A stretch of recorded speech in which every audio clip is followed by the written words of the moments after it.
What's going on, everyone? Juice Bags here, and welcome back to some 7 Days to Die in the 1.0 version. Today, we're going to be going over structural integrity because building stuff is super fun and an awesome aspect of the game. And let's get through all of the information. Now, we are going to cover a whole lot in this video, so it could be a little lengthy. It might not be for everyone. If you don't have time to watch this whole thing, then I understand. So I did do a YouTube short, and it is going to be linked in the cards up above. Let's go ahead and hop right on into it. Now, structural integrity can be quite confusing for many people in 7 Days to Die, and I think one big aspect of it is so many folks really get focused on the number of blocks placed, where it's really all about a block's level of horizontal support and its mass. Each block does have a different mass and is able to support more blocks. So as far as just general use, you can't just go through what or how many blocks you're placing to decide the structural integrity and see if you're having issues. So in this example, we're using the base building block that you build. It is got the same mass and support as wood. This one has got a horizontal support of 40 and a mass of 5, meaning you can connect 8 blocks in a row before you're going to have any structural integrity issues. And this, of course, is represented by the color of the cube you're going to place. So you can get 8 blocks down attached to it. If you try to put down a 9th block, no matter where it is going to cause the entire thing to collapse. Now, this, of course, is not directly based off of the number of blocks. It is based off of the amount of support it can handle. Now, what I mean by that is if you go ahead and you've got your 8 blocks across,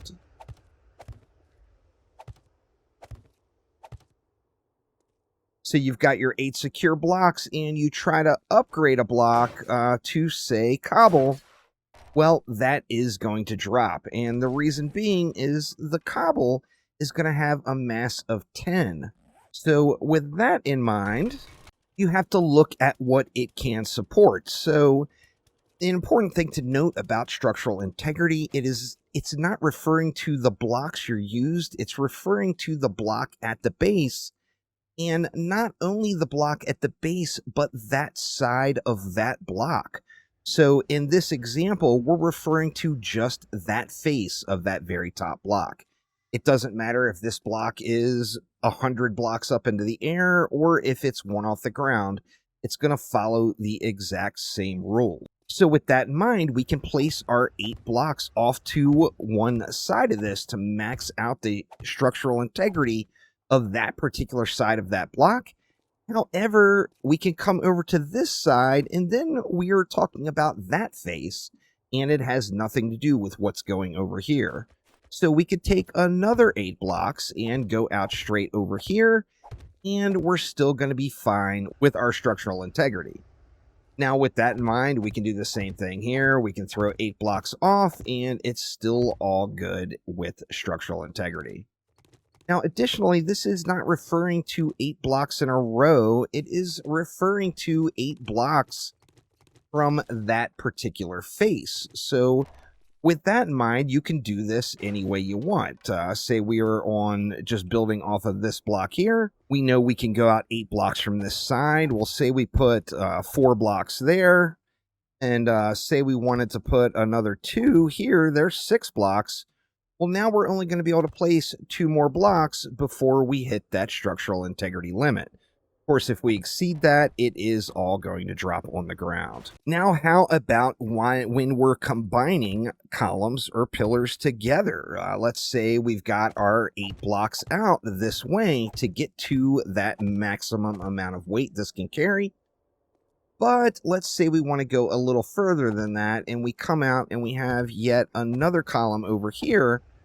Well, now all of a sudden we can attach more blocks. So that's 3 more blocks there for 11 total.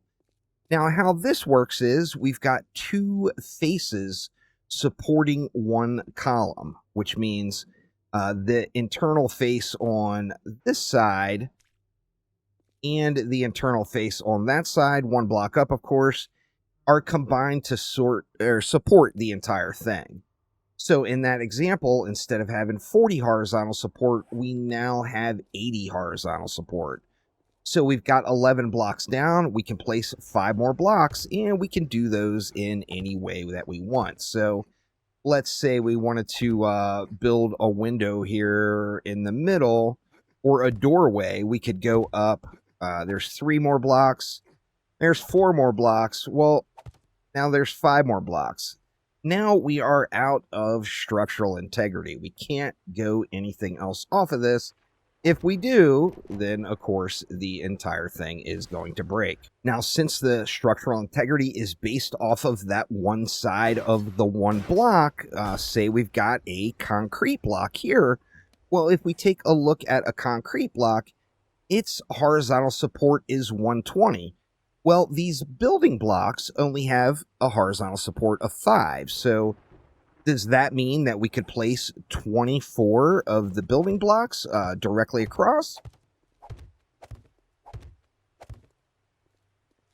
Well, no, we can't. And the reason is this next block over is not concrete. The next block over is only a wood building block.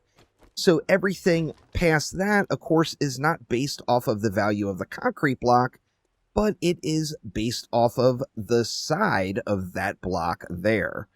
It doesn't matter what is underneath of it. It's going to have the same structural support value, as it is always based off of the face of every single block. Now, looking at that same value of the concrete blocks, a concrete block has 120 horizontal support, and the mass of each concrete block is 10. Now, that does mean if we used all concrete blocks, we would be able to attach 12 concrete blocks before we have an issue with our structural integrity. So the quality of the block you do use does matter, but it is based off of the face of the original block that you're starting from. Now, once again, the vertical depth, or how high you are in the air, does not matter. All that matters is that horizontal face that you're looking at on your original supporting block. So just that face right there. Now, how do you use this to your advantage? Well, let's say we've got our 2 pillars. We'll go say, let's go 10 blocks apart. So we now have 10 blocks straight across, yet we've got a structural integrity of 80 because we have got 2 columns combined. That means, of course, since we've got our 10 blocks here, we can throw a few more blocks up top before we hit that limit of 80. Now, what if we put another column right over here? Well, this column, it is important to note, remember, it is all based off of what side you're on. So this column does not support anything over here because everything in this structure is based off of those 2 sides. So it's only based off of that, and it's only based off of that. Anything, of course, that we build over here is going to be based off of that face and that face. Another important thing to note is the shape of the block you're using does not matter. So in this example, we're using the regular plate blocks, and with those plate blocks, even though visually they're not smaller, they do follow the exact same rules. So it doesn't matter what shape your block is in regarding structural integrity. If there is a block going vertically from the ground up, it's still going to be all based off of that one side. So this side is equally as great as that side. Doesn't matter what shape you're using. Now, you can provide a little added protection to your pillars versus any zombies down below, and also slightly increase your structural integrity by going with any other shape directly down below. So here we are once again. We've got our 10 blocks across. We know by looking at the cube, we've got 80 units of horizontal support. So with the 10 blocks across, we can go ahead and put 6 more blocks. So let's say we had our 6 blocks in, And say we were just trying to put in a door, and we did something like that. Well, we not only can't add our door, but additionally, we cannot add our last block to cover the top. Well, we can manipulate the structural integrity here by just throwing some plates on the sides. By throwing some plates on the sides, we're not combining all of this together for structural integrity, but what we are is we are bringing it in one more cube. So we know that between this block and this block that we have our 80 units of horizontal support. We still have our 80 units of horizontal support now since we're using the same material, but it is going to be based off of the face on this block on the inside and the face on that block on the inside. So by eliminating those two more blocks, we can always come back up here and add in the other two that we need. Now, this does not necessarily add to the structural support very much, but it does add nicely to just the amount of toughness that your pillar has. So with this in mind, by putting that plate there, we've got another little meat shield outside of our main pillar, and all of this can still be supported by our main pillar. Now, with that in mind, remember we've got to have that block here. So if this block disappears, we are at our weight limit right now. Everything drops because then, of course, this structural integrity is based off of that face instead of the next face in. Now, with all these things in mind, when I'm building a base, I will never really go through and do the math, but I will use that as a rough idea and make sure that I have plenty of structural support available for anything I want to build. So for me personally, I usually like to try to give about 5 blocks in between each one. So if we go with 5 blocks across, we can then put our blocks heading down and we have a nice sound base. This gives zombies plenty of room underneath to run with really no area where they could get stuck and start slapping on a wall. Additionally, I like to build as high as I can in the air to make sure that I am at least 11 tiles away from the zombies. That way I don't have to worry about the rage mode or destroy everything mode. Now, how do we upgrade something like this to avoid any potential mishaps? Now, remembering that the face of a block and its available horizontal support passes on to the next block, and it's always based off of the next block's face. So with that in mind, when we upgrade, a lot of times people will focus on upgrading from the ground up. Nothing wrong with upgrading from the ground up, of course, as it does make your base blocks a little bit healthier in case any zombies do decide to slap on it. However, as far as structural integrity goes, you want to just upgrade from the connecting block or the connecting vertical block and over from there horizontally.